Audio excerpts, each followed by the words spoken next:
SIRTOBA Media, where the struggle is real to be awesome. The wait is over. Let's get this thing started. Go!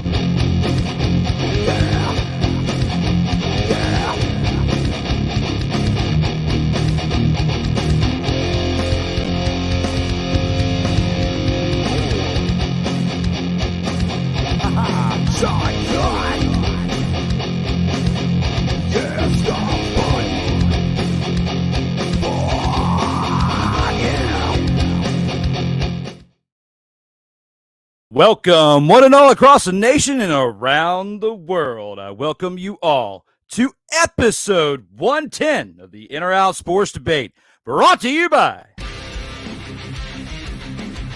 SIRTOBA Media, where the struggle is real to be awesome. I'm your host, Drew Willingham, back with long hair yet again for episode 110. You guys have seen me with the hair growing throughout the process of this show. And just like that, we're going to bring back a returning panelist who's been here 6 times before, the man, myth, and legend who deserves his own intro in his own right. Let's go ahead and take you there. The wait is over.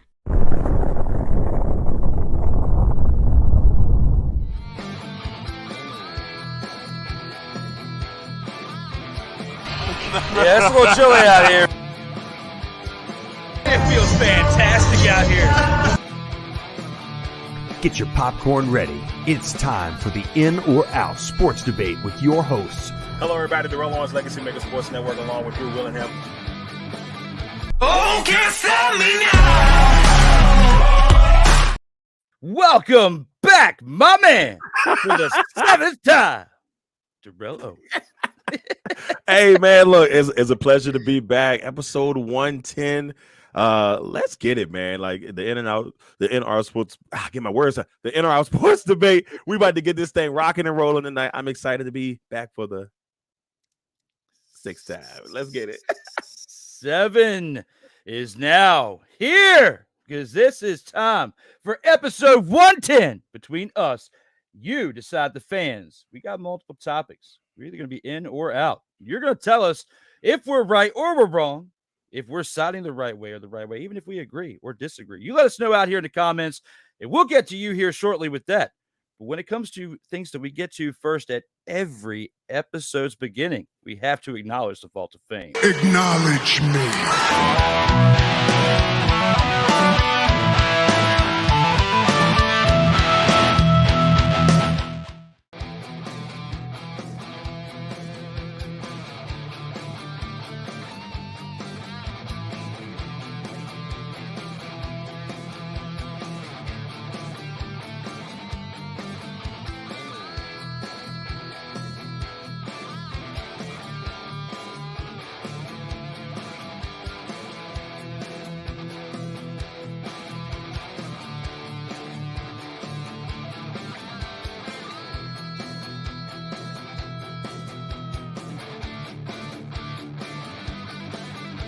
Man, you took me back. This is why this show was so important, and this is why I am personally validating and vouching for this show. If you are anybody in media, sports, professional wrestling, anything, you need to be on In or Out Sports Debate with my man Drew Willingham, because this has got to be one of the most fun things I've ever done in a long time.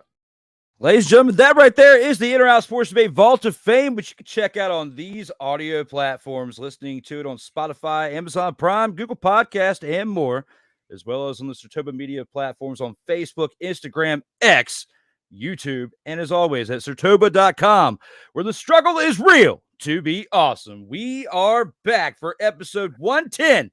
We got 6 topics tonight, 5 rounds, 1 bonus. We got to get this thing started.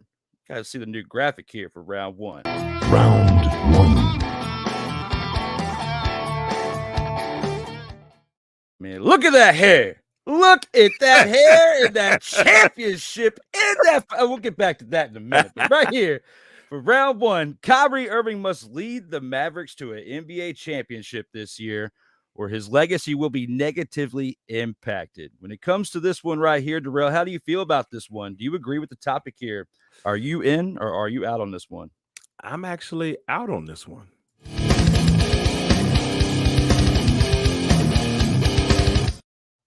All right, so here's the deal. I when you first sent over, I'm like, all right, these topics are good. They got some good ones here. But here's the thing with Kyrie Irving for me. I think for Kyrie, if anything happens at this point, if they can win the championship, this is all it does is really truly enhance his career. I think a lot of people are pleasantly surprised that Kyrie Irving has gotten back to the finals, even with Luka being involved. I think a lot of people are pleasantly surprised, even though Kyrie's had a really good NBA playoffs. I think a lot of people had kind of pushed Kyrie to the side with all the antics and all that stuff that had went over the last couple of years. So I think people had a negative thing to say about Kyrie heading into this season or heading into these playoffs, thinking like, okay, maybe he doesn't have what it takes. But he's shown throughout this playoffs that he's still Kyrie Irving from 2016 in that championship run with LeBron. So if anything, if they can find a way to win this series, which are down 2-0 right now, I really think it would do more positive than negative.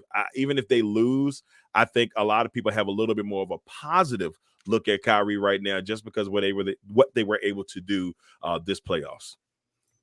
Very, very well said. And with that, I actually, agree with you on this. I'm out as well.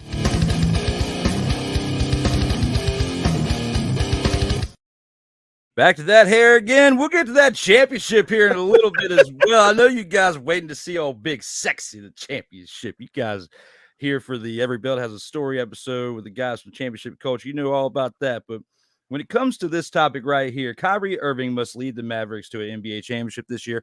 I don't think so. You're playing a Celtics team that is a powerhouse right now. I mean, they are proving that they have not been wasting that time over the years as far as retooling, rebuilding, learning from their miscues from before, where they were so close before, but yet so far.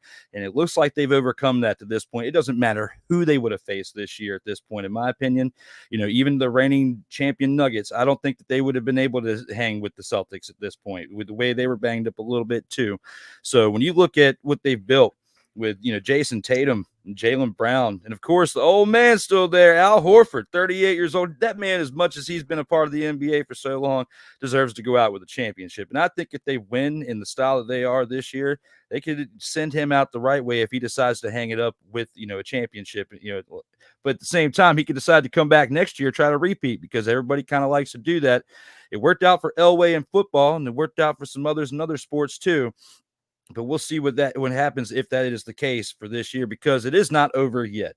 Being down 2 games, we have seen teams like the team that we both like to look at before, and that is the Miami Heat, who were down 2 games in the NBA Finals. Didn't they win 4 straight to win a Game 6? And that was their first championship with Shaq and D-Wade. So it's still possible they can come back. Kyrie got them to this point, got the Mavericks here. However, with looking at the way that this has gone, when you've got the Mavericks losing 107 to 89 in the first game, and in the second game they lose 105 to 98. It was closer. It was only a 7-point game. They're bridging the gap a little bit better than they were in game 1, but still game 1 was still throwing a lot of red flags as far as how this series was going to go. And at that point, after watching the first game, I was like, yeah, I don't know if they're going to sweep them, but they'll probably win it in 5. I'll be surprised if it goes to 6 games. But I do see the Celtics winning this series. And if that's the case, it's not going to affect his legacy. If anything, going this far with the Mavericks this year improved his legacy, because, everybody was taking shots at old Uncle Drew before, until this season, where he really started to step it up in areas where we've been waiting to see this out of him for many years. Yeah, I mean, look, I agree with you 100%, Drew. I mean, it's one of those things where I felt like he could, when I saw him coming into this playoffs and I saw the way they were playing, I'm like, if he keeps this going, if anything, it's going to give them a better chance. Because I was one of the people last year when the move first happened, I'm like, this is dumb. Like, why would you trade him there with Luka? They're 2 ball dominant people. They're not going to, how's it going to work? Well, guess what? It has worked to the point where they've been able to get to the finals. So for me, I was just like, okay, yeah, this is good. So if anything, this has helped them out, because a lot of people looked at it in that negative light, and now they're saying, well, look, hey, Kyrie got him here, no LeBron in sight, and yes, Luka is right there, the top 3 guys in the league and the future of the league. But I still think it was very big for Kyrie to make it here. Now, if they can find a way to win this, that thing will jump up like this. It's gonna be up there. Absolutely. And I mean, it'll be his second one, so they won't be able to say that he needed LeBron, but at the same time, there will be comparisons with the members of the team that are there. Right. However, basically he just needs to be the similar role player that he was in that 2016 season with the Cavaliers to kind of help elevate the team to where they got to this point here. Yeah. Of course, he was part of the Cavs when they lost other teams too, which kind of helped mold him and shape him, get him ready for that one that they won. However, we got to see how he meshes and learns from being down 2-0 in this point in the series. There's other people on that team that haven't been in this position before. That they're in the big lights, the big bright lights are there, kind of like the bright lights are there for us right here, right now. And if we were starstruck or whatever, we would be not talking right now. We would be all we up here trying to figure out our word. Exactly. But at least for this one, I think you guys are going to see us disagree at some point. But right here, right now, for this one, we definitely agree with this. And before we go to round 2, we do have a little bit of breaking news that we have to bring in. And for some reason, StreamYard moved it. Here it is.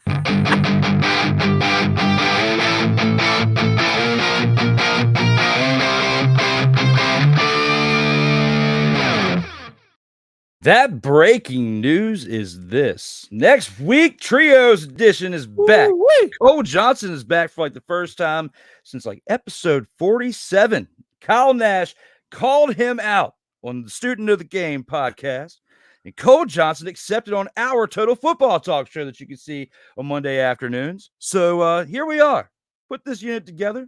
You guys are going to get this. You're going to get a lot of ding, and you're going to get a lot of Cole coming back with the fire. And I am going to sit back with my popcorn and do my best to navigate the path I need to get this show from beginning to end. You're going to see episode 111 next week. And speaking of breaking news, did you know that 2 weeks from today is the 4-year anniversary from episode 1 of this show? Oh my goodness. Yep. I already reached out to Rob. I'm going to try to have him back for that. It'll be episode 112. Awesome. We started this thing together, see if we could do episode 112 together. And 112 with a players duel. man. That's still pretty even though there's been big gaps in between, I've had breaks at periods of times throughout for a variety of reasons. Still to average 25 plus episodes a year is a good deal.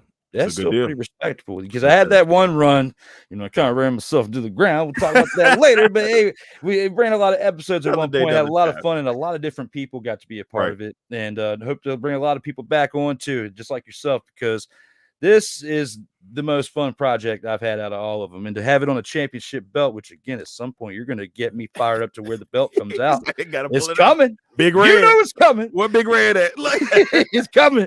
It's coming. I promise. But with that being said, let's not let them wait any longer. Let's take it to round 2. Round 2.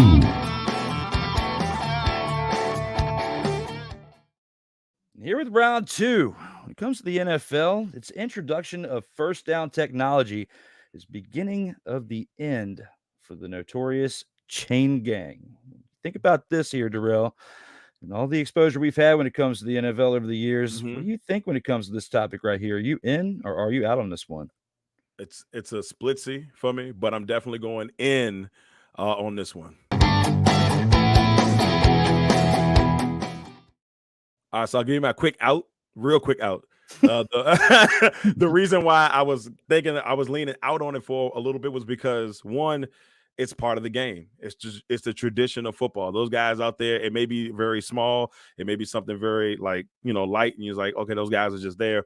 But they are a very important part of the game. When it's 4th and inches, they come out on the field, they make things happen, and controversy one way or the other. One of the best people I ever knew, God rest his soul, my man Speedy Lawrence Falls, at every high school game that I did growing up as an announcer, as a broadcaster, he was there until he passed away a couple of years ago. So the chain crew has always meant something special to me, because I remember being like, Speedy Falls coming out to the field, and with the legendary chain crew, it was always something nice there. So that's why I'm out. But the NN, So there's some positives on this bad boy, Drew. I'm excited because as an NFL photographer, I like to be able to take pictures without having people block my way. And these mother suckers are always in the way. Like, all right, look, I know they're doing a job, but I'm trying to get a good shot of the helmets, like the battle scene where you got the commanders and whoever they're facing right then and there. But guess who's in the way? Guess who's in the way? The yard marker, chain gang right there in the way. So with this, at least, the technology coming in, taking over, at some point, is going to be a really good deal, I think. And to be honest, let's be honest with you, Drew. Let's be honest overall. How many of us over the years have paid more attention to that imaginary line on the screen than we've actually paid attention to the chain gang? So that's why I'm in on it. I think just because of they don't want to be inaccurate with it, but now with the advancements in technology, they're pretty spot on. Spot on with it. And tough, right? I know it is very tough. That's why I splitsed it. I'm like, I got a quick splits. For the sake of debate, I'm going to go out.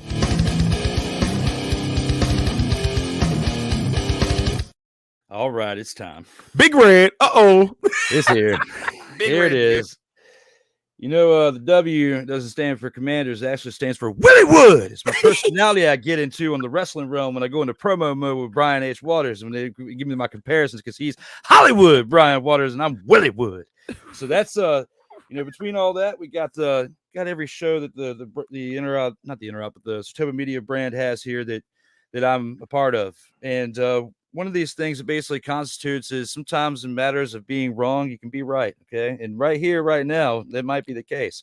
So with this topic right here, when it comes to chain gang, I'm kind of split just like Darrell is. But for the sake of debate, I kind of want to say out because everybody needs a job out here in these streets. All right. You need a job. I need a job. Would those people get on my nerves when you're trying to take a good old picture on the sidelines? Oh, you know it. You know it for sure. But I can't get so mad when it's trying to get paid. Those guys get paid to do their job just like you get paid to produce some photos out there on the sidelines.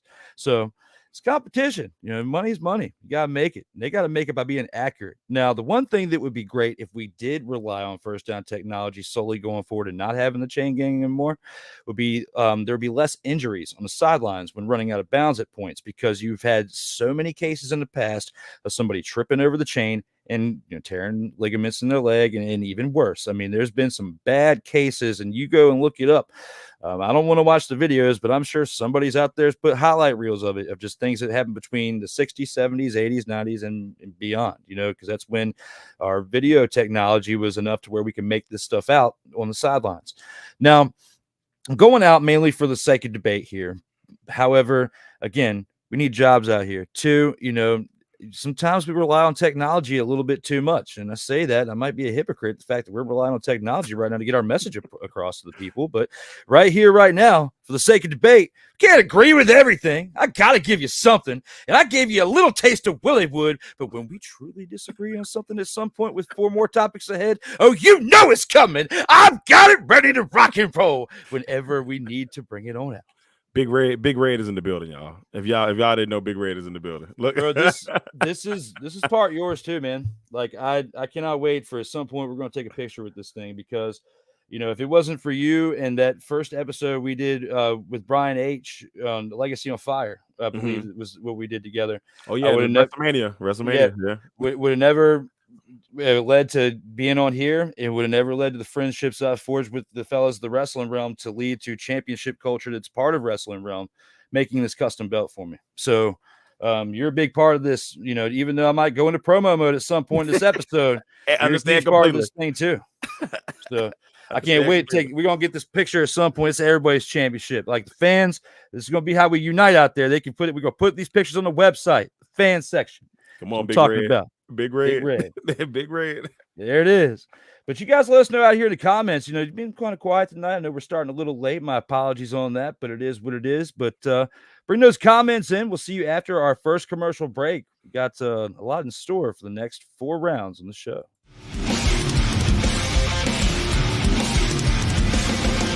Hey, Eagles fan.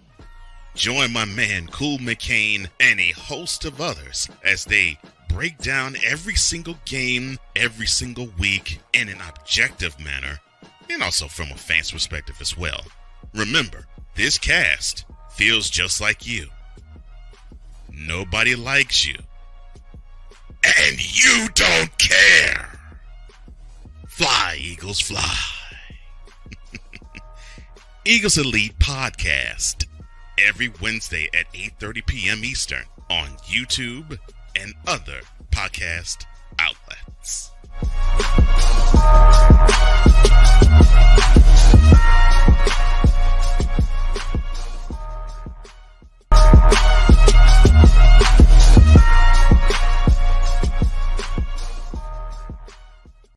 Hey, ladies and gentlemen.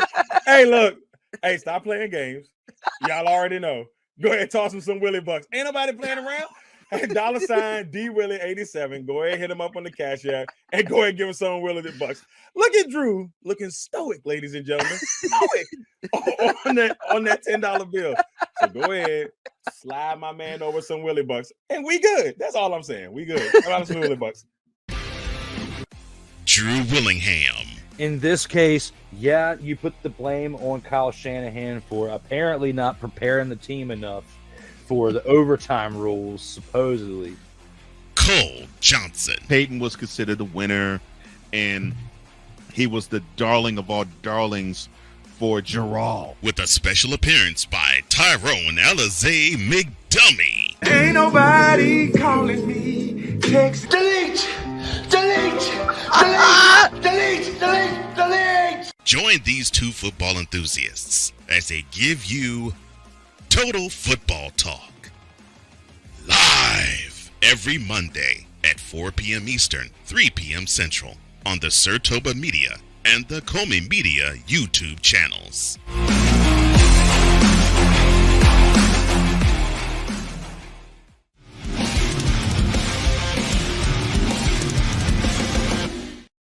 Welcome back to the In or Out Sports Debate, episode 110. What you think about that Total Football Talk commercial? Bro? I'm over here cracking up because my man name is Alizé Dummy. I was over here like, what? Hey, yo. We had an episode, man. This has been going for 41 consecutive weeks. Today's episode this afternoon, you can check it out at some point. The stipulations in Brazil we talked about, but somewhere in there, we were talking about we're talking about the Cowboys, and right. and he played that clip, and we had to name this guy. So I was just like, then we saw some names come through the chat, and I said Tyrone Alizé McDummy, and then Cole starts going Tam, and it was born. Tyrone Alizé McDummy was born. I'll have to go back and find the episode, but yeah, we have some shenanigans on there and talk football, entertain the people out here in these streets. I was cracking up. I said, man, when I said Alizé Dummy, I'm like, whoa. Hey, look, I'm proud of you, man, because to have an Eagles podcast, sponsored, that takes a lot of guts in a Commanders world. That's all I'm saying.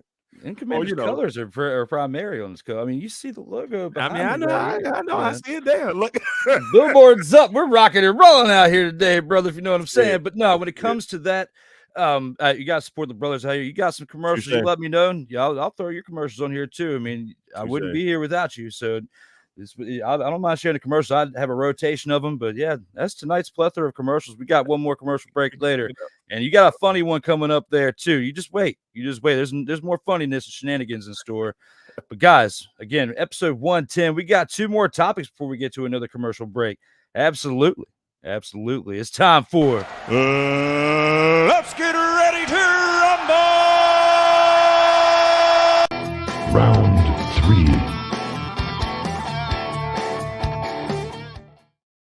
Oh, yeah. Dr. Evil himself, the NBA commissioner, Adam Silver, was out of line for stating that the flagrant foul on Caitlin Clark was a welcome to the league moment. Darrell, outspoken Dr. Evil he is. How do you feel about this one? Are you in or are you out on this one? I'm out.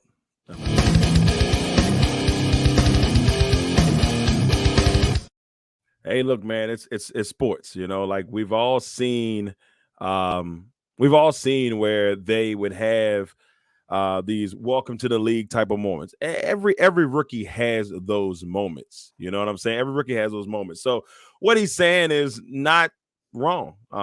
Some people have went back and say, well, look at what happened to Michael Jordan when Michael Jordan first got in the league and all that stuff. I think a lot of the stuff that's happening to Caitlin Clark is being amplified at the current time because of who she is and all the hard work that she's put in. And let's not be crazy. I mean, she has changed the women's game. And some people don't want to admit that, and some people do, and whatever, no matter how you see it. But what she's been able to do for the game has been amazing. But if everybody has that moment, and hey, I don't see what's wrong with what the commissioner said. I mean, I'm pretty sure he's seen some of his top rookies go through those moments, and we've seen it all throughout sports and over the years. And hey, here's the thing: I will say this: the WNBA is tougher than the NBA. those girls don't play games over there. Like, no, you can see it. I mean, they do a lot of joking and stuff with their, if you go on their social media page, it's a lot more funner in certain aspects on that end. But these girls are tough, man. They don't play, man. Like they're very serious about how this stuff go. Now, he's probably saying, with the Kennedy Carter situation, I felt like if you were going to do that, you got to do that a little bit more sneaky, like. Yes. She just straight up did it in front of everybody. Like, I need y'all to go. I'm pushing her right now. So that part of it was like, come on, Kennedy, what are you doing? But overall, I just got to say that I don't think the commissioner was out of line. I mean, if he had said something a little bit more wilder, maybe. But that's, you got to be able to have an opinion on that. And I don't think he said anything too crazy. I gotta say, I'm looking forward to acknowledging these comments here after I give my take. And guys, hang on, I'm gonna get there because some of you are throwing down some wild stuff, especially when it comes to the cat. We'll answer that here in a second. No. Other than that, when it comes to this right here, I again have to agree with my partner right here and say that I am out.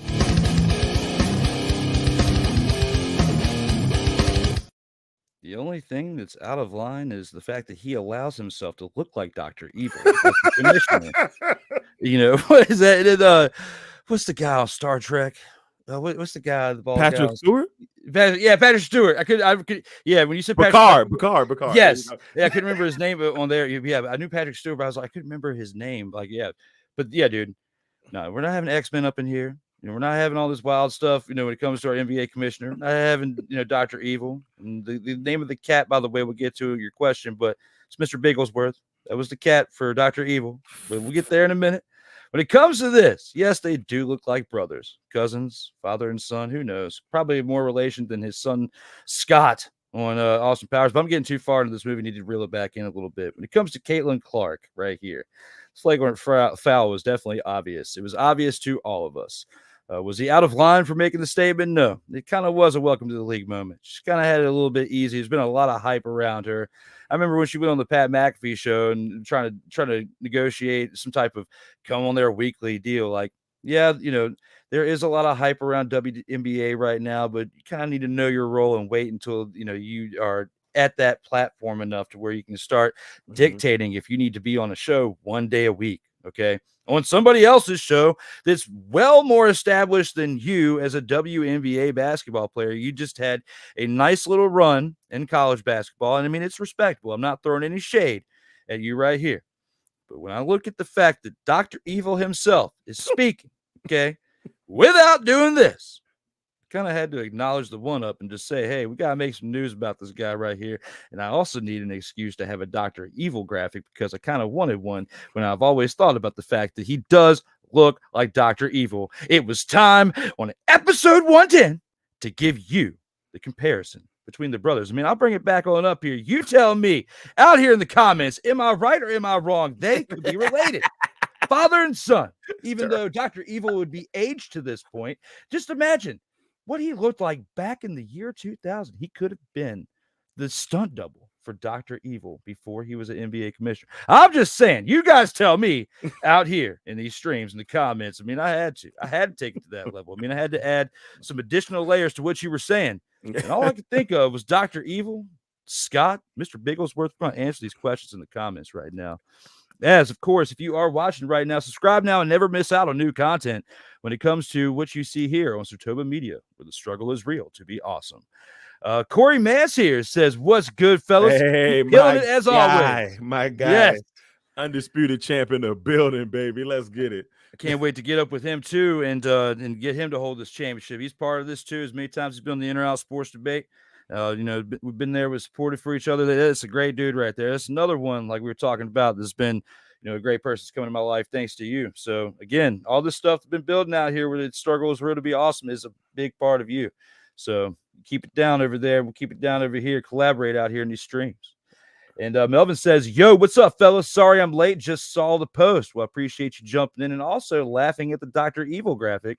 That was definitely, funny that we had there. The bald kitty, too, he says. That's what got me when we were starting up. When you were talking, I saw that. That's why I started randomly laughing when you were talking about, the Caitlin Carr thing, because I saw that pop up, and I'm like, just where is this going? But eventually got to Corey saying he definitely wasn't out of line. It was worse in the NBA in the early 2000s in the 1990s. And you're absolutely right. I kind of missed those days, made things a little bit more interesting. However, when it comes to player safety and, less likely to get CTE or long-term effects from injuries, down the road, this does make it better. But Jordan's still better because when LeBron played, it was pacified. So there we go. And I will say it until I check out for good. Okay. So what was its name? It says Mr. Bigglesworth is what we were talking about. If you didn't catch that earlier there, Melvin. Dollar Tree Mr. Clean is what he says for Corey, Mr. Stop playing, man. Yo, it's crazy. Dollar Tree Mr. Clean is Dollar Tree Mr. Clean. I forgot what they call the pine saw up in there, man. It's like how there's like the graphics with like Bray Wyatt with his different characters, like the three main ones right there. What if we had like Adam Silver, Dr. Evil, and then we had Dollar Tree Mr. Clean? I put him in Mr. Clean, put him in a Dollar Tree uniform, do all this with graphics, Joe, and just have the trio right there. There it is. Instead of the Wyatt family, it's the Evil family. Wow. Don't forget Mini-Me. Toss them in there too. Just for security purposes. Just toss them on in there. They kind of treat him like a pet, so he's just kind of the tag along. But Ryback is crazy, man. Look, Corey, what are we doing? I love it though. Eraser rope mounted. A big toe with no toenail. Wow. That's too funny. That's too funny. We got to confirm if this stuff's real or not. Like, I kind of like where he was going with this. I mean, that would be some great news to bring up on the next one if we got to debate how bad the toe is. Yeah. But thank you for bringing that up, Corey. We got some more great things in store. We got round 4, which it's time where we definitely are going to debate this one, the By the Number segment. Round 4. For this one right here, Chipper Jones is the greatest athlete to ever wear the number 10 in all of sports history. People in the comments, and Darrell right here, what do you think? Do you agree with this one, or is this just too nice of a graphic? You just got to go out. I'm gonna be honest with you. This was a tough one for me because I went and did my studying, and there was a couple of ways I could have went on this one. And I love Chipper. I'm going to start off by saying I love Chipper Jones, former Richmond Brave in the building, hootie hoo, all that good stuff. Mm-hmm. But I am out on him being the greatest number 10 of all time.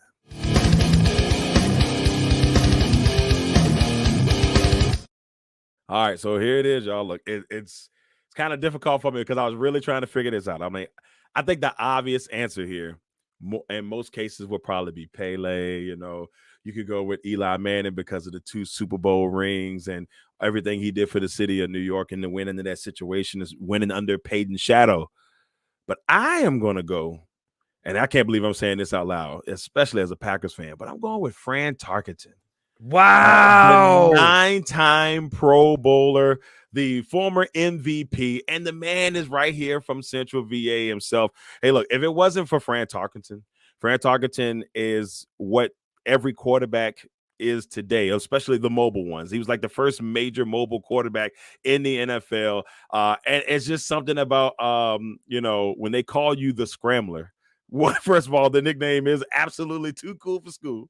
So I went with Fran Tarkenton, and it was more of it was a tough one because obviously Pele's got all the World Cups, one of the greatest, the greatest soccer player or football player. I don't want to get beat up by the international folks of all time. And for me, I know he doesn't have any championships, but an 18-year career, 9 Pro Bowls, an MVP. And I just, 84 years young. I'm giving a shout out to the man from Richmond, Virginia. I got Fran Tarkenton, Minnesota Viking, and New York Giant. Okay. I gotta respect the pick. I would not have guessed when I threw this number out there. I knew Fran Tarkenton wore 10, but I did not think you would pick him because of your allegiance to the Packers, for one. J-Love in the building, right? But also for lack of championships too. That's what really it threw me for a loop. But I can respect it because of the local ties, for one, and two, what that means. But got a little too emotional with it. I agree with it being out, but not for the same reason. We're going to be hard right here.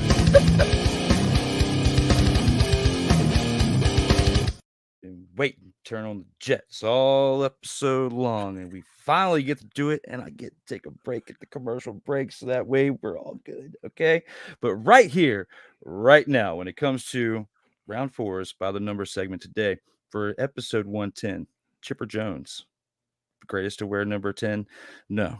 And some of you are probably watching this, even if it's not live anymore, probably saying, you just did this because you're a Braves fan. Yes, I am a Braves fan. I wanted to make a graphic about Chipper at some point. Here we are. I mean, but at the same time, you can't really argue with so much about it against it because the man did win a World Series. He played in multiple World Series. He was a huge part of the reason why they went back to the World Series and the other occasions as well. I think he went to 3 or 4 total World Series. He only won one because he came up in 93 for a little bit.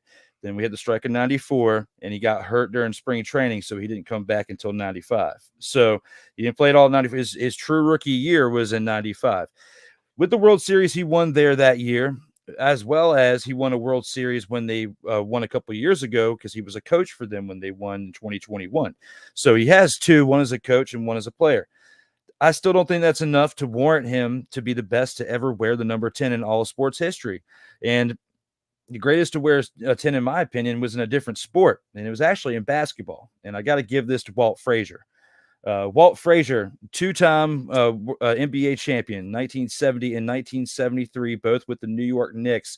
One of the key pieces to those 2 championships, for one, as well as you got to look at the fact that they haven't won a championship since. So look at how prestigious his time was in that time period. Okay, he is a 7-time NBA All-Star from 1970 to 1976. Did it 7 straight years, which is really tough to do, and especially when you think of the era of players that he played in, when you have Wilt Chamberlain and those around you, Kareem Abdul-Jabbar coming up as Lou Alcindor before he switched over to Kareem, and is still there. During that time frame, you had a lot of key players that were just as great, if not greater, playing around you, and you still were able to lead the Knicks to 2 championships within 4 seasons in the 70s. When, I mean, it wasn't like stellar, the best decade for basketball, but at the same time, it's hard to get 1 championship, let alone go twice in 4 years and win twice. So, looking at the people he played with, I mean, Phil Jackson was a contributor to the Knicks, and look at how great of a player he was. Not really. He's more of a great coach and a mastermind, learning from those days of seeing players like Walt Frazier do his thing. And because of that, I had to put some mad respect on his name, and that's why I went with Walt Frazier tonight. It's a good choice. It's an amazing good choice. And it's funny because when I was going over it, I'm like, man, Walt's a good one. But I said, nah. But I knew that if I went Target, it was going to throw you. He was like, man, Target is crazy. But like I said, one of the biggest reasons for me was when he did win his MVP, he won his MVP in like year 15. So like he was great all the way up in there. He had like 4 or 5 straight Pro Bowl seasons because he split it. He was with Minnesota in the beginning. Then he went with the Giants in that middle period. And he went every year he was with the Giants. He was a Pro Bowler. And then at the end of his career, he still was able to win an MVP. At 18 years in the league, pretty much from like 1961 to 1978. Like he almost made it to the 80s, man. It's as a quarterback, it's hard. I mean, there's not often you see that. You Big Bens, Aaron Rodgers right now, Tom Brady, those guys. Able to have expanded careers. So it was tough. But I'll be honest with you, Drew, I really thought there would be more, this is going to sound mean, but bigger names at 10. I was a little bit surprised, and I was looking, I said, I feel like there should be more people here, but I digress. I mean, I wouldn't have even been mad if you would have picked Eli, you know, because I mean, he is a 2-time Super Bowl champion. Did he have some inconsistent years? Of course, but as much as the inconsistencies he had, he did have some flashes in the pan of greatness at times too, and showed, you know, flashes of the Manning genes. Like he did have part of it. Was he up there with his brother? No, maybe not in the top tier, but that's why I was, even though it wasn't the prettiest way, I was happy that at least Peyton matched Eli's Super Bowls, because imagine how rough that would have been if Eli had more Super Bowls than Peyton. Yeah, it would have been a little rough in the household. And you know, Eli, you know, he's just is a likable guy. It's hard, you know. It's like you, as you like to affectionately say, Thomas Edward Brady. He beat him twice. Not a lot of people can say that they beat Tom Brady in the biggest game once, but he beat him twice. So that's what I almost went that way, and I said, no, I'm not going Eli. I'm not going to go Eli. That's the only reason why I held off. I went with the other Giants quarterback. You just got me in my feels for a second, because you know, also, do you remember that Thomas Edward Patrick Brady the second, or number 10 at Michigan? He did, didn't he? He sure did. Now, if you would have threw that one in there, I'd be like, all right, by default. But yeah, I got you. I would have. Wow, I'm glad I didn't now. Yeah, I would have took that. Yeah, I'm glad, because I mean, you know, you can't really. I mean, college isn't really on the same tier as pro sports. Yeah. I mean, and plus, he didn't become Thomas Edward Patrick Brady the second until he got to the NFL, and of course was part of the system, and then he built from there. We already know the story, but you know, that's kind of bittersweet. That's going to be the last time I get to say that with hair. Oh no, it's gonna be tough, man. That's all right. Yeah. Look, about time, like, you know, come back around. Yeah, you know, dude, I'm looking forward to not having to put any work into this. It's like 10 minutes in the morning, 10 minutes at night or so, because that way I don't wake up the next day with a bunch of dude. Mad respect. I already have respect for the females, but even mad more respect now that this has been going for when it's cut on the scheduled date between the convenience of the two schedules, 1,269 days. So, man, you had that hair that long? Good night. Okay. 3.5 years. Well, that's in between haircuts. So that was the last time I got a regular haircut. Was like, I looked it up December 22nd, and I Googled it. I was like, what's the days in between? On Rob's that's how I put the post up the other day. Yeah. On that day, it was because I got it cleaned up for Christmas, but I was like, you know what? This is the last time I'm going to get it cut for a while. And then it got this long, and here we are. So 3.5 years later, head of hair. Just glad at 37 it's still here. Mine's ran away about 5-6 years ago. I was like, it's over. Carl Winslow's still in. Look at it. Carl Winslow, baby. Steve! hey, it's still more than what a lot of people around our age between mid-30s to 40 can grow. You know, it's bro, I'm telling you, it's wild. You know it, I know it, and they know it. But with that being said, we're going to go ahead and take one last commercial break. When we come back, we've got some wrestling to talk about, and we got as well as a little bit of baseball. A team that Darrell knows very, very well that I knew I had to throw in there for him. With that being said, we'll see you guys here on the other side of the commercial break.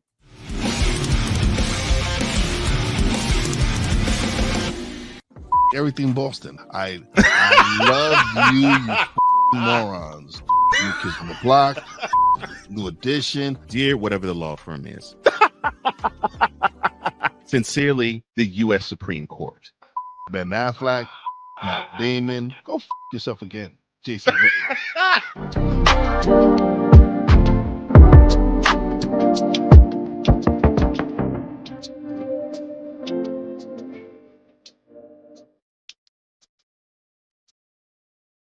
In a world where chronicles of the past are brought to the streams, whether the content is relatable or completely beyond your realm of life, there is no shadow of a doubt that this show is absolutely full of shenanigans. Get ready for D. Willie in the Evening.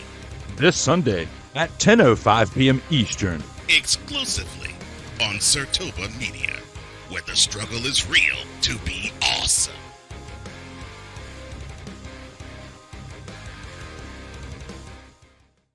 Whether it's news, the largest egg producer finds bird flu in chickens at a Texas plant, weather, devastating tornadoes rip through the heart of the United States, inspiration, a breast cancer survivor completed the journey of chemotherapy, and now begins a future one of matrimony. or sports. Michael Jordan is shown on a photo with Diddy. LeBron James has a video extolling the virtues of a Diddy party.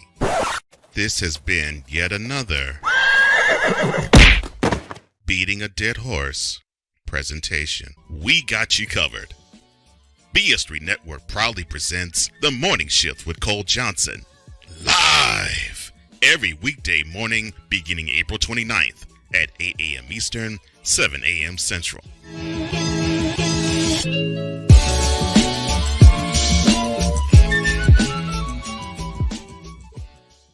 Oh, yes. The tradition, the pageantry, the spectacle, the history, the slut. Wait. I gotta rep my brother's stuff right. All my DMV soldiers, stand up! And welcome to the Commander's Gridiron Report.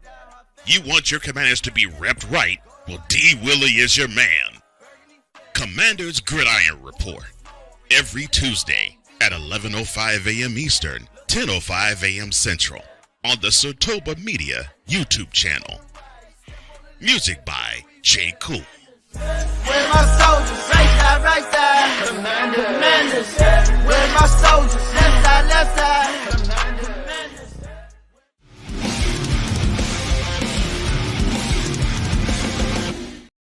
Welcome back to the Inter-House Sports Debate, episode 110. We are back in the SIRTOBA Media Arena as we have myself and Dio from House Owens, Darrell the First, here as we are ready to rock and roll. It's been a while since I've said here, and I had to get it in. As you know, Darrell knows about the legend of the here. So, hey, look, we are here in the building, ladies and gentlemen, for the In-House Sports Debate. Hey, look, man. First of all, shout out to Cole Johnson. Cole is the guy. That's all I'm gonna say. Cole got me cracking up in here. I love you, Cole. That's all I gotta say. Gotta love it. Cole Johnson, the man. Cole, I mean, you know, with meeting with Snowman and everyone there too, and with, you know, he's been a huge inspiration to me, you know, through the tough times and getting this to where we are. And for 41 consecutive weeks, we've had Total Football Talk. I mean, that's amazing considering, you know, NFL ended in February and then UFL started. We've been talking UFL. We're now talking CFL. I mean, and with everything else sprinkled in between NFL news and stuff too. So it's a blast, man. It was at one point like a 4-hour show. Like we just had so much to talk about. Like me and Cole on there, we just sit there and talk, go back and watch it. We just talking football and everything. But and then of course having fun people in the comments. So this show is still fairly new to getting back. So it's going to take some time to work ourselves back out in there in the streams and getting people to watch it while it's live. But luckily, through the hands of sharing, and people tagging and stuff too, here and there between different platforms, you know, it's been getting a decent amount of views, and you know, SIRTOBA's been growing, man. It's been a really fun experience, but it wouldn't be possible without you and the stuff that you helped me out with, because you gave me the springboard and the opportunity to start this thing, not just out there in media, but this show in general. 90 episodes on the Legacy Maker Sports Network. Go back and watch them there. You guys, you know, you can see it on the playlist on everything I do. All those first 90 episodes are tagged. Go back and watch them. We can see the beginning where the growth was, but also help them get some more views out there in these streams too. And go check it out, man. I mean, look, all I know is like from beginning to end, like it's so crazy. Like the graphics. If you want to see, like, go watch episode 1. You'll be like, oh, he's doing a good job, right? He's doing a good job. You come in, you'll be like, whoa, my man killing it. That's the difference from 1 to 1 to you. Like, he doing a good job. Whoa, my man killing it. We went from doing Zoom meetings pretty much. There was the first 4 episode was like a Zoom meeting, Rob and I would record, and then I would break it down and then put it all through Adobe and edit it to where it got to where it was. Then you introduced me to StreamYard by episode 5 when I came back over a year later. And the things that I've kind of just learned and manifested along the way wouldn't be possible without your knowledge and stuff you share with me, man. So I appreciate it. Hey, man, I appreciate you, man. I just love seeing the growth. That's all. The growth is. Yep. I'm looking forward to it not just being shown physically anymore. Like that's, you know, this is a trophy right here. A lot has happened while this hair grew, man. Yeah, just take the pictures with it, man. Take your look. Take your last few. Take your I got enough video content that I can make pictures out of all that. I'm not doing any more pictures. I mean, you saw the commercial that popped up, Darren, with D. Will and the Yeah. Look at this picture right here. I mean, That stuff. big sexy right there in the house. Look Not at me, the belt. I mean, that's big red and Drew looking stoic as always, looking for Willie Bucks. I mean, look at what I'm talking about, man. There it is, right there, baby. Come on, y'all already know. Stop playing the games. Donations accepted. Hit them up via Cash App. $ D Willie 87. There it is. Look at him. Looking stoic, baby. From that to this. And look, and then he went from That's a big stoic. shade. He went from stoic to majestic. From stoic to majestic. Don't know if he's a drifter or not. Yo, stop playing. Three-man band. It's a 3-man band. Oh no, I can't even stoop down to that. You know what I'm saying? It's not going to be this week, but remember I was saying earlier we only got 2 more episodes of D Will in the evening. I think that the last one's going to be, I'm going to call it "Well, I Grew Out My Hair." Now I'm going to have different clips from different episodes, from things we did back then, and things throughout the episode to show like hair went from that to this. Man, it's pretty remarkable. And the fact that a lot of people, I've known you for 6-7 years almost now. And no offense, but your hair's been the same. All right. My hair ain't moving, bro. Yeah. My hair ain't moving, bro. Yeah. To be in the small club that can do this and have it all the way around. This is only here to keep it out of my face. Look, I wish I had that problem. Bro. Like, yes. I'm afraid to see what's missing underneath all of it. You know, there's probably some thinning happening. This is covering something up, but it's not low enough. It's so thick you can't tell. That's what she keeps telling me every time I go back to get like the neck cleaned up or whatever, where there's nothing growing. At least you've been able to enjoy it for as long as you have. You know, let's just put it that way. Yes. So if it is deciding the thing, you'll be like, all right, we had a good run. You know, at least you ain't had to end your run at 27. Yes. It's 27. When I hit 32, I was like, it's time. It's time. I knew it was time. I was going to WrestleMania 33. I was going to 33 in Miami. I said, in Orlando, I said, time to cut it.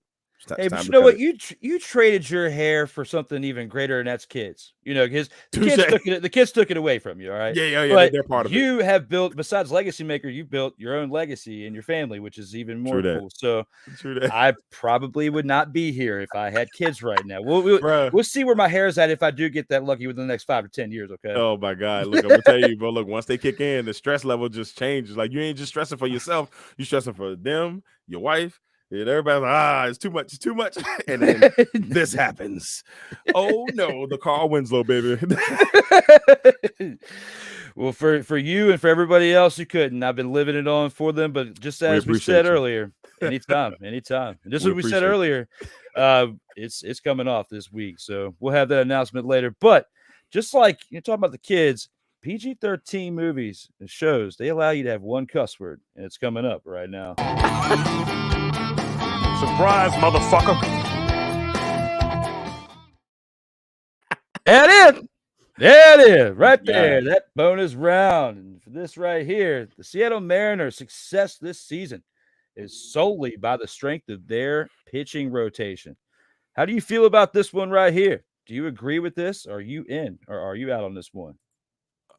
100% in. 100.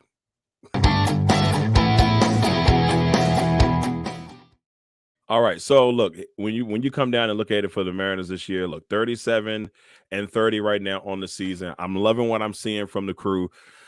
I got a chance a couple of weeks ago to go out and see them play against the Nationals. Going into that game, they were struggling, but they were still holding on tight to that AL West lead. But it's been all pitching. Gilbert, Castillo, and Kirby, those guys. My guy Brian Wu, who pitched that day that I was at the game. The pitching staff has held this thing together. Because if you go and look at the batting statistics, it ain't pretty. Julio Rodriguez has the batting average lead with, I think, batting 269. After that, it's like the guy who got the most home runs on the team, he batting 207. And it's like 150. I mean, it's bad. I don't even know how we won 37 games. But I will say the pitching has done a really good job of keeping them intact in those games, and then just timely hitting. It hasn't been like, oh, they're killing it all year. It's just been timely hitting, and the Mariners taking advantage of great situations and great pitching. The day I went to the game against the Nationals, Brian Wu was pitching phenomenal. He was when I think I left at the 7th inning because I was trying to beat that traffic going, but you know how it is coming back up the road and all that stuff. So I was trying to beat the traffic, and he was pitching phenomenal. Wu just had he had only had one hit at the time, and that was a home run. And they were up 4-1, and so he played well. Rodriguez, he hit a home run in that game. So my thing is, it was good to see him in person, but I think that their success this season is going to be big on the pitching. If they want to win beyond, or they want to make a deep run, they're going to have to figure out the hitting situation. Maybe they need to bring in some batters. I don't know what that actually looks like at the time, but I got faith in our GM, Jerry DePito. I always say his last name. But the VCU alum, Jerry DePito. I believe in Jerry. All right. So the VCU alum has done some really good things there in Seattle. Everything he said since he's gotten there, he's done exactly that. They had a couple of years ago, they went on a run. They did make the playoffs, but when he said that we're going to take 2 years and build this thing right, he did just that, and then they made the playoffs. Had a chance last year, faltered late. This year, they're in control, but they got to watch out for the Astros. You got the pretty much the back-to-back champions in there. You got the champions from 2 years ago, the Astros in there, and you got the champions from last year, the Rangers in there. So in order to become, the third AL team to go in a championship, they got to get better at the hitting front. I feel very confident in the pitching. It's just the hitting. Yeah, I mean, you saw it with the graphic right there with Brian Wu in there. I had a feeling, for some reason, you would like that right there. I even put a Seattle Mariners logo. I like in there that. I like that. Had to make it stick out. You got Rodriguez pointing at him and everything. Look how happy Rodriguez looks in that picture. He's like, look at that. Hey, look at that. In first place. Yeah, it's a lot because this guy right here who is throwing some lights out baseball. And when it comes to this right here, I have to agree with you on this. I'm in. Like Darrell said, they are sitting at 37-30 and actually playing as we speak, as we are live right now. They are in the bottom of the third. Tonight, Logan Gilbert's pitching, and through 3 innings so far, has 3 strikeouts and has only given up 2 hits. So he's got a 2-hit shutout going against the lowly Chicago White Sox, who are 17-49. So if they can just wake those bats up, I think they'll be in a good spot to take another victory tonight and extend it to 8 games above 500. And they currently sit at 5 games, above the next person, who would happen to be the Texas Rangers, the defending World Series champions. And, with that being said, when you have a defending World Series champ, it's usually a pretty tight division when we're talking about someone having success this early on in the year. And it's, we're in June. It's still early, but we're approaching the midway point. And for your Mariners to be in first place, it sits pretty good when you're hitting the midway point of a season. And as long as you don't have a epic collapse, if you can get to this point and, get to like 50 wins or so by, the midway point of the season, it's pretty respectable and gives you a really good chance to take this division, but also make a run in the playoffs. And this team has been building some young talent over the years, and not just in the pitching department, but with hitting. We were just talking about Rodriguez. So with the moves they've been making, they need to get a little bit more consistent with their bats and their offense and their defense at times too, to help their pitching out. Not saying their defense is trash, but you know what I'm talking about. Every team has their moments. So I would just say, from observing them and me being, a fanatic of baseball, am I watching primarily Seattle Mariners things? No, but I do like to watch highlights, and I see a lot of different things with Seattle. Plus, I had to get ready to talk about this with you, somebody who is definitely going to know more than me about the Mariners. But when it comes to this situation right here, I think of Brian Wu being undefeated pretty much right now and doing what he's doing out there. He's looking really, really good on the mound and having really great command when he's pitching. I think overall, if he can continue to stay strong, the kid's young. We could be talking about the chance within the next 5 years and potentially sooner if they continue to do what they're doing in the front office. I can't remember how to say the name either because, you butchered it and I can't even remember it off the top of my Jerry. Yeah, I know, Jed. There we go. We got that. But Brian Wu is only 24 years old. You got a lot of time with him if you can extend his contract and keep him in Seattle. And see, that's the only issue that we've seen over the years is when a player gets to a point that they got to get paid. The Seattle has not been known for paying its players. You look at, A-Rod, who in some ways, because of how much of a diva he became, it's probably good that he didn't stay. So glad he was gone. yeah, man. I mean, you look at that, but when you see somebody like Brian Wu, who has pitched in 6 games this year already, has a 1.07 ERA, all right? It's 3-0. And has only given up 4 earned runs in those 6 games since being called up as a rookie. Look at this right now. I mean, no, not a rookie. He did play last year, but last year he ended the year with a 4-run average, 4.21 ERA, and was 4-5. Right now he's combined 7-5 because he's got 3 straight wins. I think that if this kid can stay consistent, it's going to help elevate this bullpen, not the bullpen, but the starting rotation, to where if you can continue to get some decent play by your bullpen, could be a dangerous team by the end of this season, man. I look forward to seeing some things because I know you've been waiting for some greatness coming from the Mariners for quite some time. We're the only team that's never been in the World Series. Of all the teams in the Darrell League, we're the only one. I'm like, hey, man, just once. I want to win it. Don't get me wrong, but I feel like the biggest thing is going to be the hitting. Down the stretch, can Ty France get hot? Can Julio get hot? Those things are going to be very critical. Can J.P. Crawford get rolling? Those guys have to step up big time if this team wants to make a run in the playoffs. Now, obviously, the pitching is going to do their job. Castillo is a stud. We got him from Cincinnati a couple years ago. Look, they've just got to figure out the hitting, Drew. Just got to figure out the hitting. If they can figure that out, sky's the limit. I think that you're onto something with that, and we've talked about Seattle multiple times on this show. I mean, several times. I mean, if you take out the trios editions, I think we talked about it every time. It's me and you here, and definitely at least from that point when we first started talking about them, at least on the air. I know we talked about them off the air, right.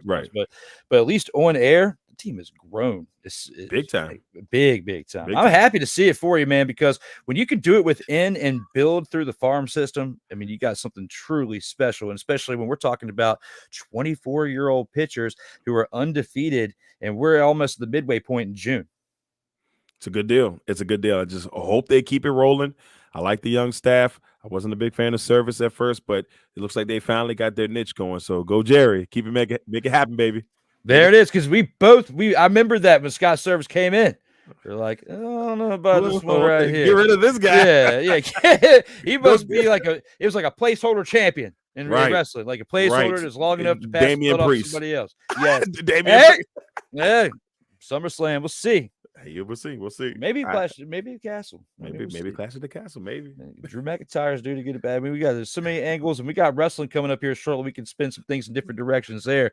But before that, got some comments from Sick Dicky, who is in the house, one of our loyal supporters out here in these streams, says the Inter-Out Sports Debate is brought to you by Sleazeball Meaty Subs, brand new Ragin' Cajun Spicy Subs. Feel the burn, taste the spice. Keep enjoying the subs, Sleazeball Meaty Subs. And Smack Hard Thirst Quencher is not just good, it's God smacking great. Love it. Yeah, man. If it's spicy meatball subs, man. Yeah. It's delicioso. He does voiceovers, not voiceovers, but write stuff for me and Cole to say all the time. And it all started with, like, at least me seeing it back with Snowman in the morning back in the day. And then, of course, with Cole being there and everything. Peanut butter and jelly. Peanut butter and jealous. Yeah, I haven't had that commercial in quite some time. And that was done with the hair, too. I might have to throw that. You just reminded me that's going to have to go into that episode we were talking about earlier. So, hey. But right here, right now, thank you for the comments, Sick. And to those of you who are watching between the platforms, whether now live or after we are live, make sure to subscribe now and never miss out on new content if you are new to the platform. Thank you, as always, for tuning in. But right now, we've gone through the first 4 rounds, the bonus round. We got to get to that one round we were talking about when it comes to wrestling out here on these streams. It's time to go to the final round. Final round. Here with the final round. Take it to AEW for a change. Haven't really done much discussion about AEW here lately. And MJF made a mistake by not signing with WWE and settling for AEW. During this past time this year where he dropped the belt to Samoa Joe back in December, You know, he's been pretty much a free agent kayfabe, you know, throughout the past 6 months, nursing injuries, and could have. There was a time when the contract lapsed to where he could have signed with WWE. But when it comes to this, when you think about all that and the options that he had at Bay, do you think he made a mistake by not signing with WWE and settling for AEW? Are you in on that, or are you out on this topic right here? I am out.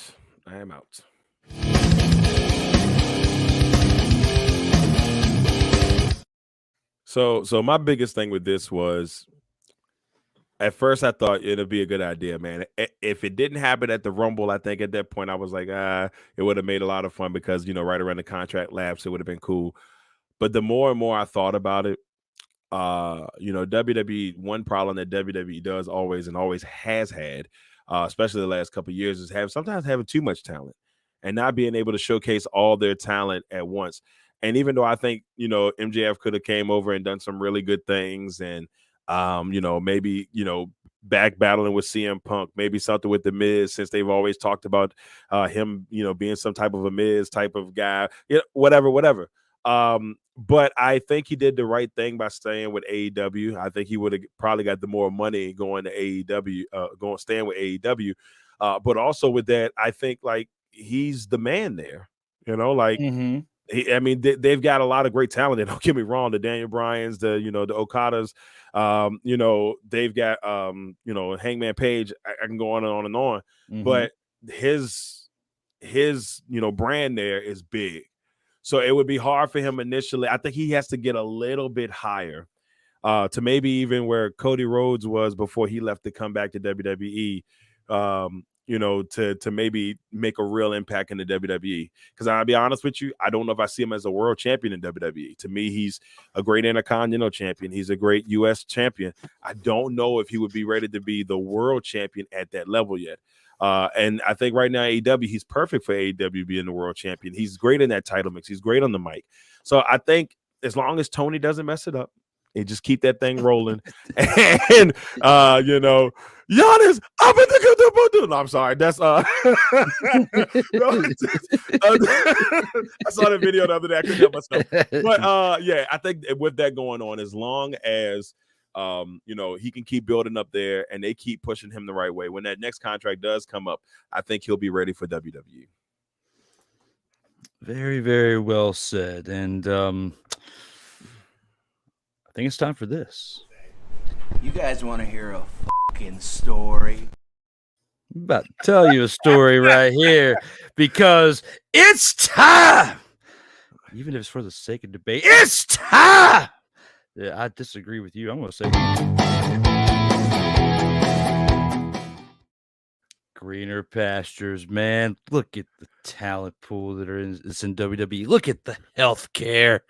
Look at the fact that you're packaged with UFC. Look at the fact that you may have even more creative freedom working with WWE now than you ever would have, for one. And working with talent like Triple H and Shawn Michaels, you never know how long anybody's going to be in certain roles anywhere. You know, by the time your contract ends, who's to say either one of them, if both, will still be doing what they're doing over there for the company, you know, to where they could be creatively in a different direction. I don't foresee it going that way because of how well things are going with them with storylines. But, you know, you look at what they did with Cody. You know, MJF has been pretty much branding himself since before he even leaped to AEW when he was on the Indies. MJF goes way back when he was Maxwell Jacob Feinstein or something like that when he first started out in the Indies. I remember seeing stuff about him back then because he was just so outspoken. You know, it's the ones like that who have an actual character, even on top of the fact that they're a decent wrestler or not. You know, they kind of supersedes. I mean, when you can start out with a character quite to the degree that he's had, you make a name for yourself. So MJF's been on the radar, you know, even, you know, before AEW came about, but because he was offered a better opportunity with AEW to really establish himself, he didn't really have that platform yet, did so then. And now he's at the point to where he can be a part of a bidding war. Was he probably offered more to stay with AEW to actually be the centerpiece of them? Yes. Would he have the guaranteed opportunity to get what Cody got going from AEW to WWE? No. However, you got to look at the fact that Cody's there. He would have had some great matches with him, for one, to reignite the story from before, and the fact that Cody's champion now, or was definitely leaning towards that way when his contract had lapsed with AEW. You would think that you would still have some great matches with him. But the one thing that I really want to see told the right way is this. You may claim to be the best in the world, but I'm better than you. And you know it.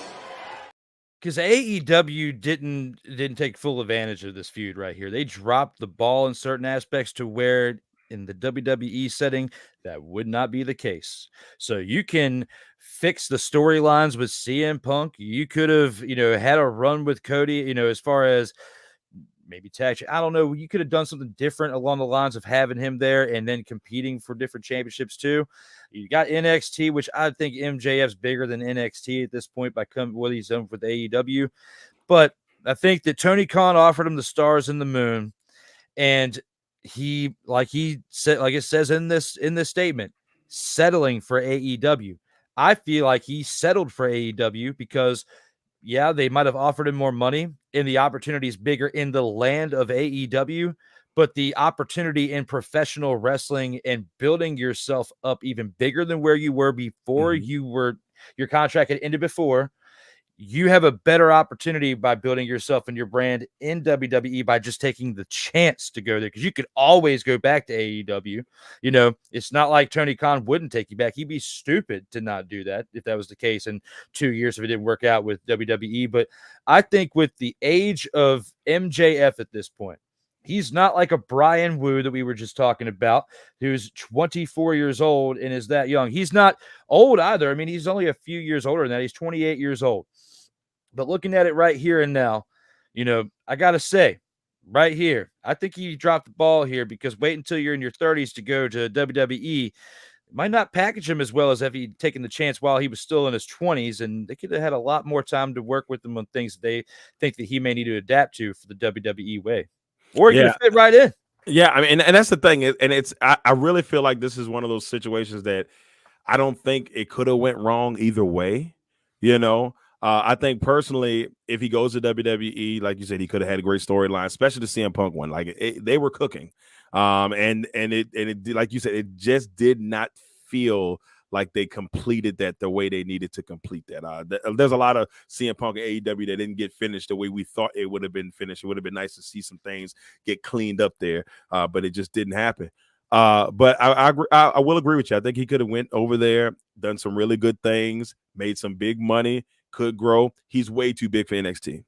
It's Jay Cargill. If Jay Cargill was too big for NXT, the MJF is definitely too big for NXT. And that's not a slight on NXT, because I love NXT like the other, but it's just he would have had to go to the main roster and just finding a way to build him properly. I don't know how long this contract is. So depending on how long the contract is, if it's like 4 years, I'd be like, okay, he'll be 32. We'll see. If they protect him a little bit better, then he may be better off once the time comes. Who knows if AEW's still around by that time? But if that's the case, who knows? He might be loose at that point. I don't disagree with anything you said. I really do think this is one of those situations that, he wins one way or the other. He wins on the money front in AEW. He would have won in WWE because with the people with more faces on him, or more eyes on him. So I agree with you on that, brother.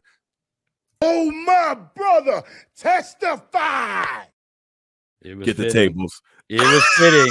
Oh, is that a total surprise, motherfucker? I don't think so. Yeah, it was good testifying all up there. You like that? You like that? Absolutely. You gotta have some shenanigans out here in these streams. But to those of you who are watching this live or post-production, Darrell and I were at the very first AEW Dynamite. We were. We were there. I was mine was a very, very, very impromptu. Like, you guys had planned that out for weeks. Like, you guys were going for weeks. And I had just happened to get off work in enough time to get to the train station. Yeah. Take it all the way up there. Do you remember the shenanigans on the train? Too? I do. Yes. I do. Yes. That was wild. I mean, we had some good times. I got some videos on there.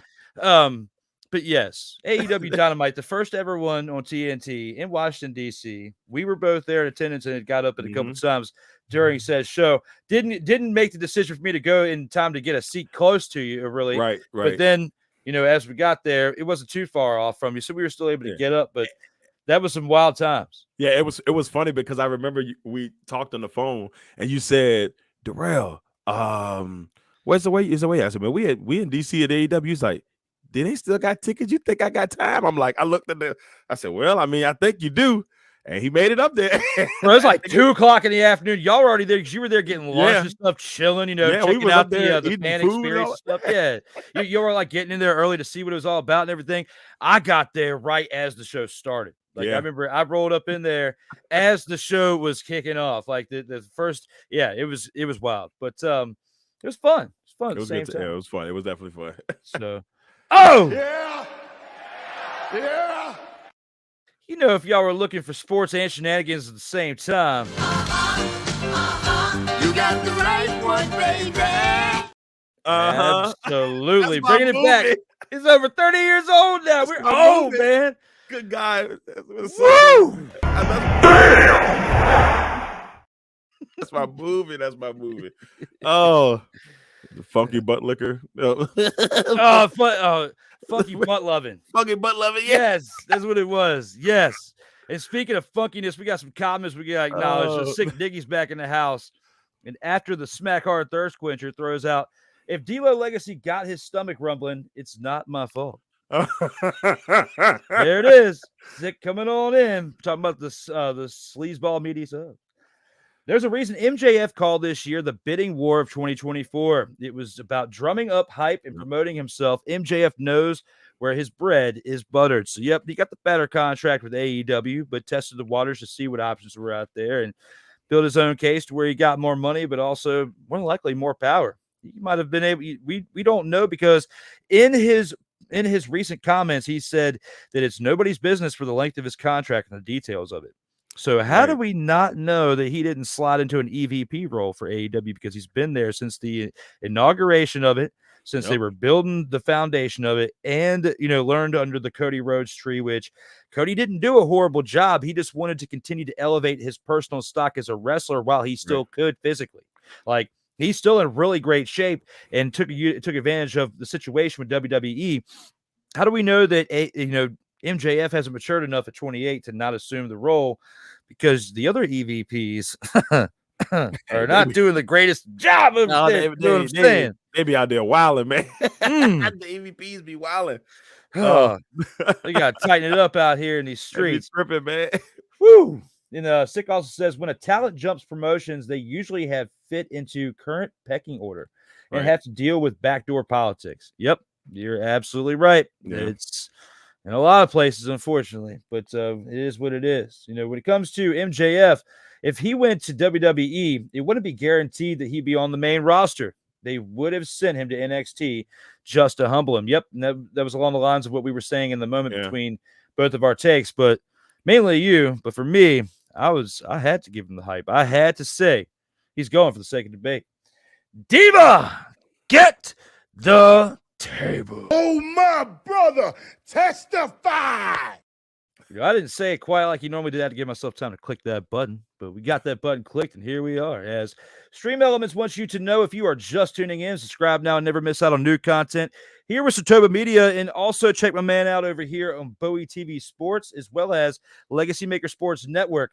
And you guys can check out the All Sports Network whenever you need your sports action over there between all facets of sports, even women's football. You guys have been crushing it here lately with that. I saw that stuff too. I've been checking it out, checking it out what I can. It's like, I told you in the green room how wild my schedule is. Can't always be checking this stuff out live, but you guys are hitting the ground and running in all facets. My thing is, like you said, sometimes I can't check, but I'm gonna make sure I share when I can. So that's most definitely, because people got to see the greatness that is SIRTOBA Media. And likewise, Legacy Maker's doing great out here in these streams too. You guys got over 1K in subscribers in YouTube. I'm seeing now, and it did, but we're there. I was happy to be part of it and help, in the little ways I could to where it got to that. And, we struck a little gold over here. It still baffles me to this day in some ways, but, somebody's looking out for me out here in these streams, I guess. You put out great content, brother. And so when it's out there, they see it, they run with it. So you keep doing the damn thing, brother. Keep doing the damn thing. It's all for the people because this is the People's Championship. Big Red, the People's Championship. But right here, right now, Sick Diggy also says, don't forget about Chris Jericho and Bryan Danielson holding office positions. So I wonder how many EVPs is that? You got the Young Bucks, that's 2 of them. Uh-huh. You got Kenny Omega. 3. You now have Chris Jericho and Bryan Danielson. Okay. Yeah.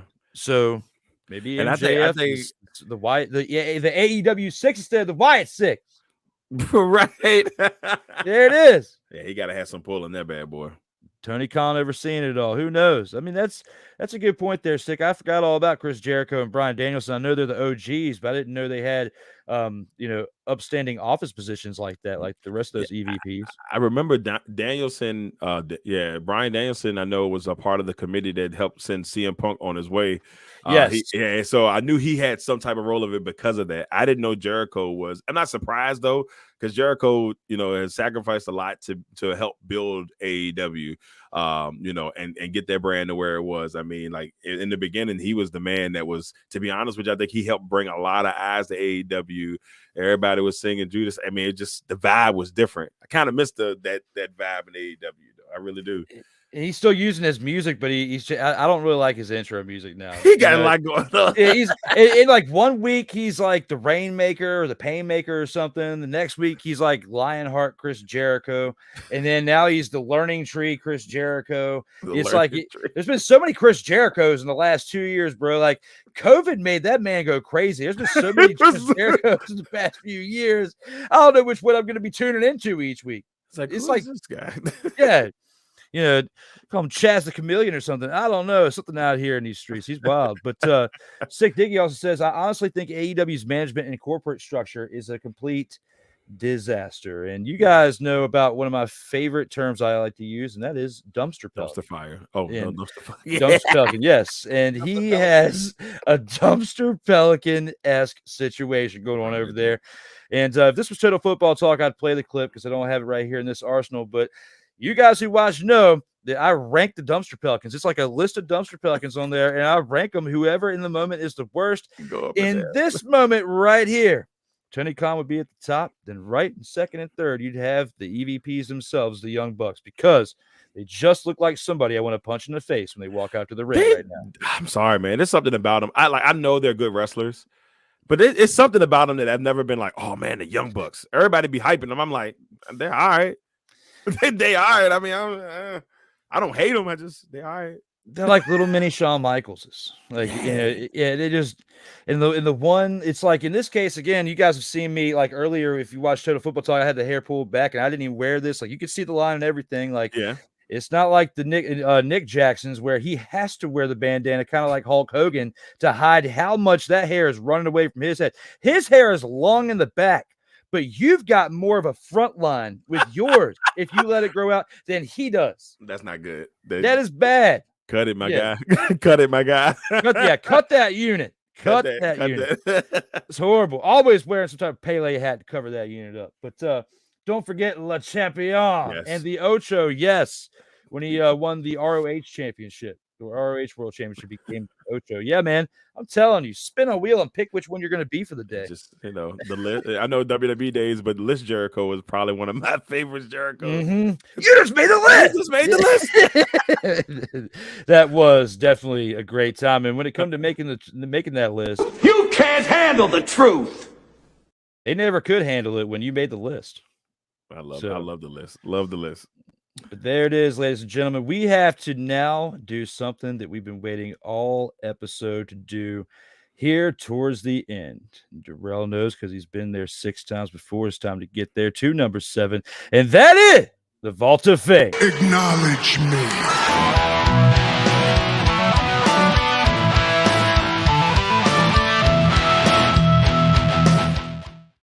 Right here for the In or Out Sports Debate Vault of Fame. Darrell Owens is now a 7-time Vault of Fame inductee here with episode 110. He moves up the leaderboard here.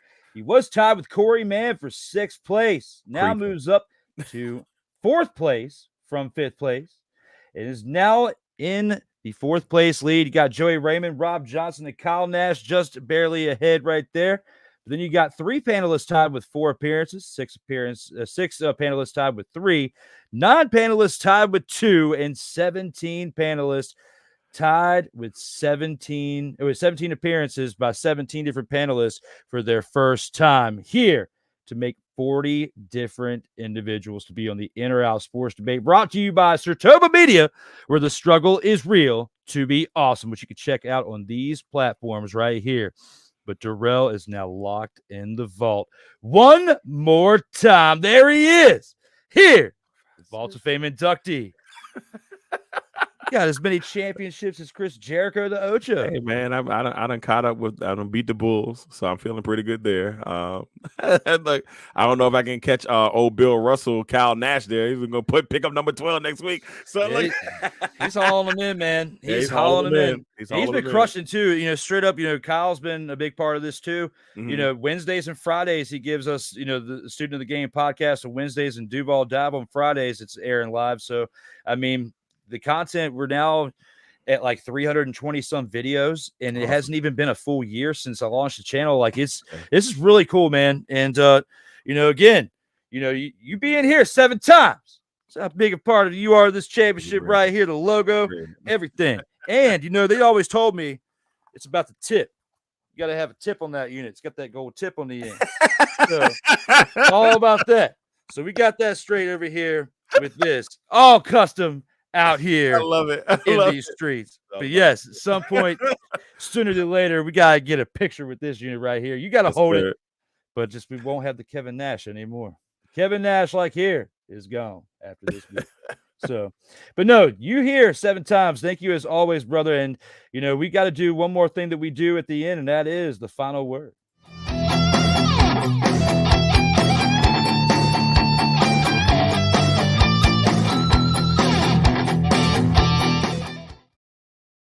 Now, to everything we've talked about, you know, for episode 110 with this sports edition, entertainment, life in general, what's on your mind there, brother, here for this final word? Oh, man, look, for me, you know, just, you know, taking one day at a time, enjoying life, enjoying family, enjoying friends, just enjoying experiences. And I think that's the biggest thing, you know, for me. I just, you know, want to go out here and just truly, you know, like I said, take a day at a time and just have fun with it. You know, like my babies are growing up, I'm getting old, and the hairline, the Carl Winslow's in full effect, you know, all that good stuff. But, you know, for me, I just, like I said, I just want to continue to have fun, continue to just, you know, just be happy, man. I think that's the biggest thing. It's, you know, it's hard sometimes, you know, you want to be, you know, you'll have moments where it's like, I want to be sad or whatever. But I think just going out here, you know, enjoying life, you know, take advantage of any opportunities you guys get out there. I think that's very important, man. And just something as if it's going to make you happy, go do it.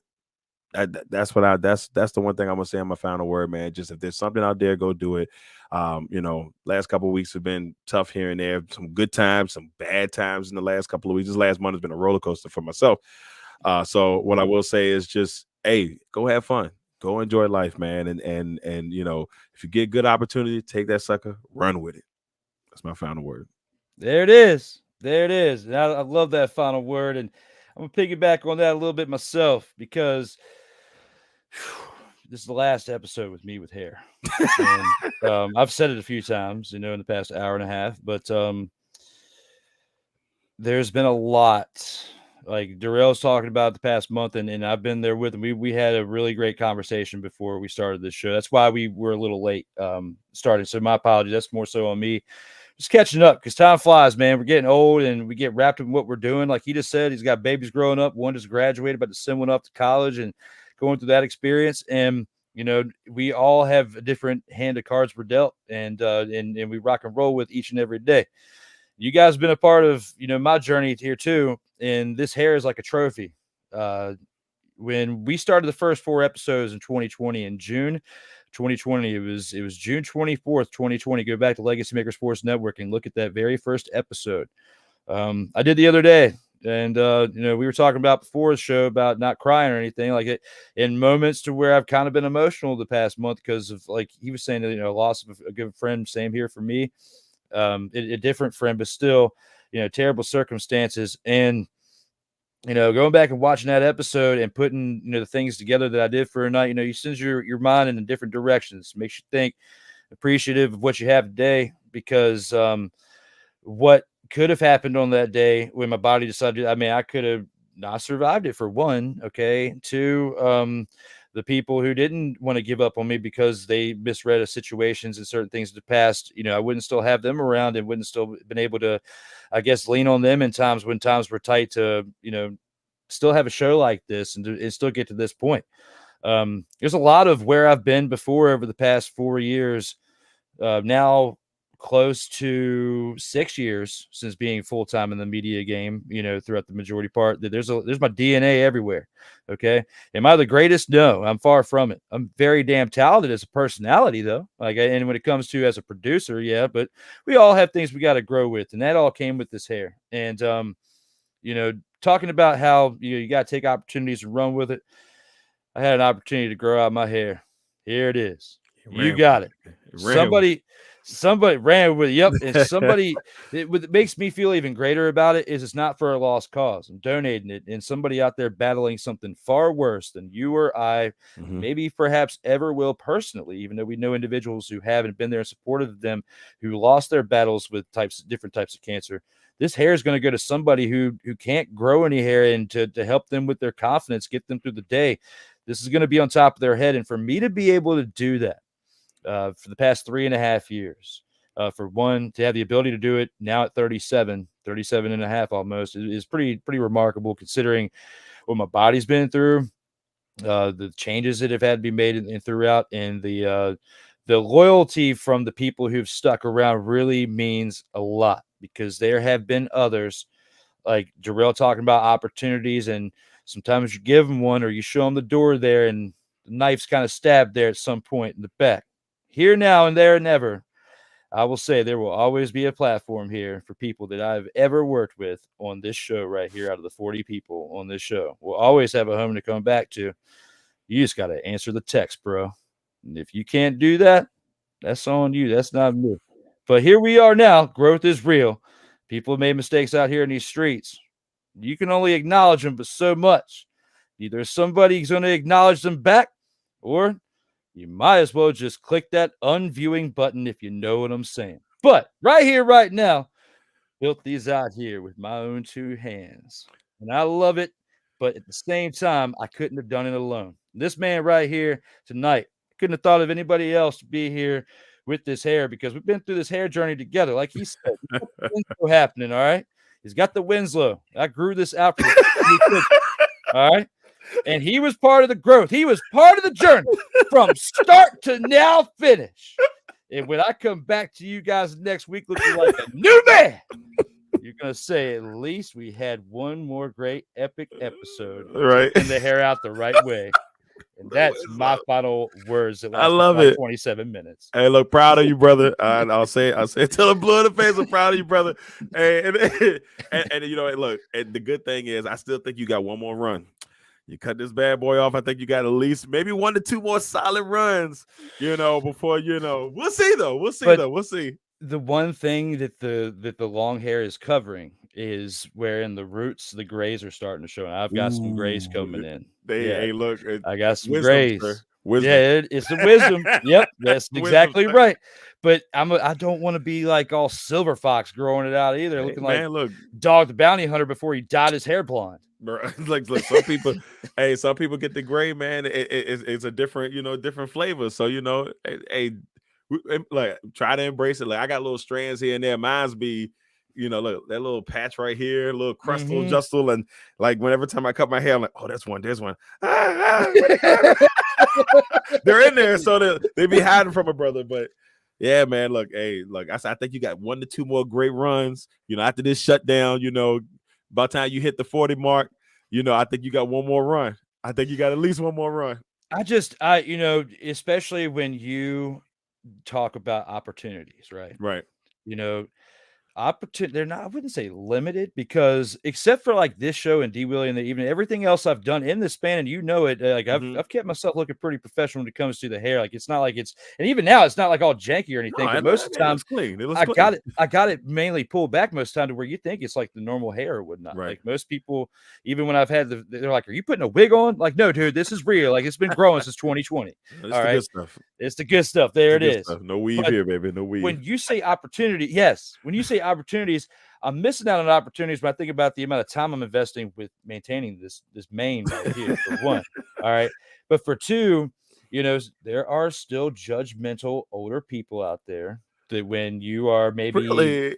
Yeah, of course, you know how it is. You still catching it? You still catching it? Yeah, of course, yeah. You know, especially when I have to have it back, I always said I wasn't going to do the man bun, but when it got to this, when it got to a certain point, I kind of had to. Like it's just to keep it to where it's not flopping around. People are judgmental, think I'm out there smoking a vape every 17 seconds because I have the man bun in the back, and no, I do not smoke vapes. Okay, hilarious.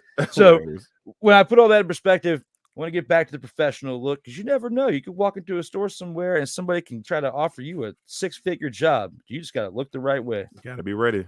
You got to be ready, brother. Am I seeking it? No, because right now, currently, I'm happy with where I'm at. But I would, of course, like to elevate this and continue to collaborate with others like yourself and help each other's brands out there, like we kind of did with Instagram and stuff this week. Like, and I appreciate that. Like, those are some nice views that I got on those reels that, you know, wouldn't have had if I wasn't collaborating with other people. So I just figured that button out last week too. With the collaborator button? Yeah. I figured it out last week. I was so mad because, you know, Brother Hugh and Brandon Guy were telling me all about the. Yeah, you got to collab, baby. Like, what are you talking about? Me this like the past year, and I'm like, yeah, I'm tagging them in the photos. I thought that's what it was tagging them in the photos. Nah, bro, you got to collab, baby. You got to collab. You got to collab. Collab, and as much history as you and I have before we get on out of here.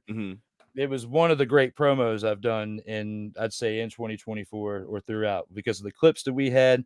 And that part where Austin's like, get your popcorn ready. And we're walking out the tunnel is my favorite part every time. Because you and I are walking, we're looking around, everything. You know what? Because there's people who are just coming in here to give it to them before we look at the outro. You got to see it, because you probably won't see it until later anyway. And we got to get one more good laugh with the get your popcorn ready. The wait is over.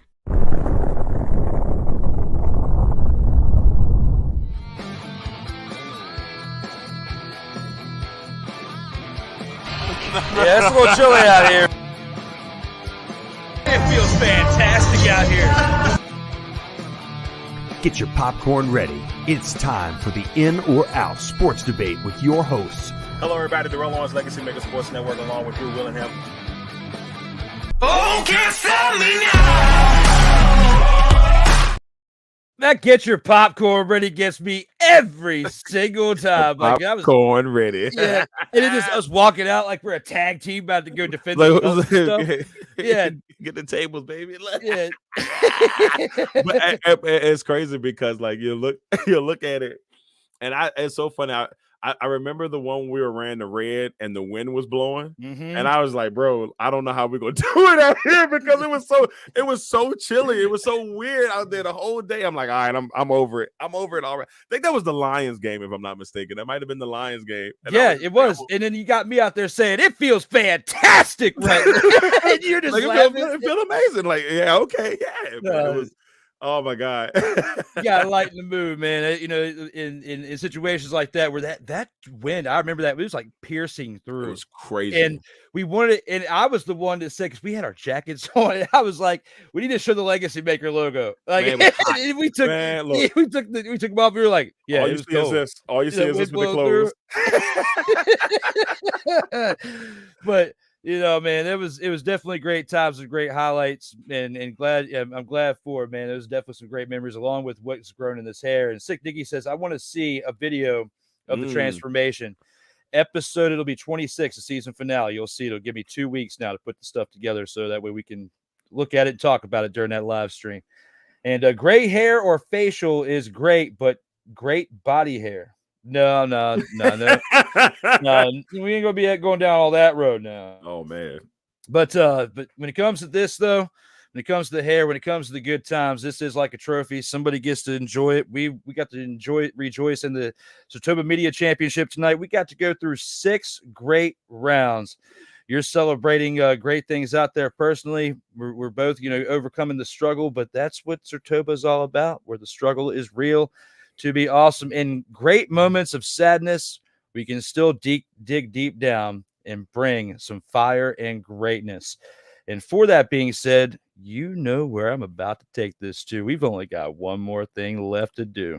One badass outro, baby. There it is. There it is. The one badass outro to Sick Diggy, to Melvin, to the rest of you who've tuned in live or post-production, checking this out on SIRTOBA Media. Please, as always, stay safe out here in these streets.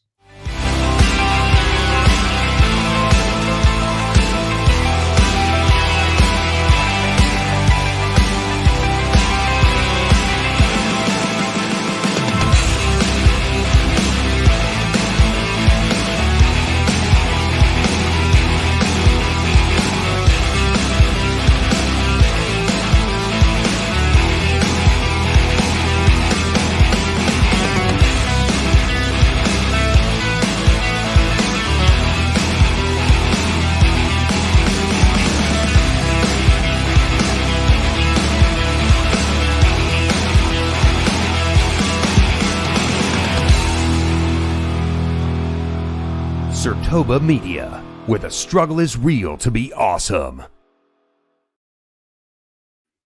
You don't have to go home, but you got to get yourself on up out of here. We'll see you next week. As we announced earlier, episode 111 will be back then. But right now, it's time to get on up out of here. I'll see y'all next.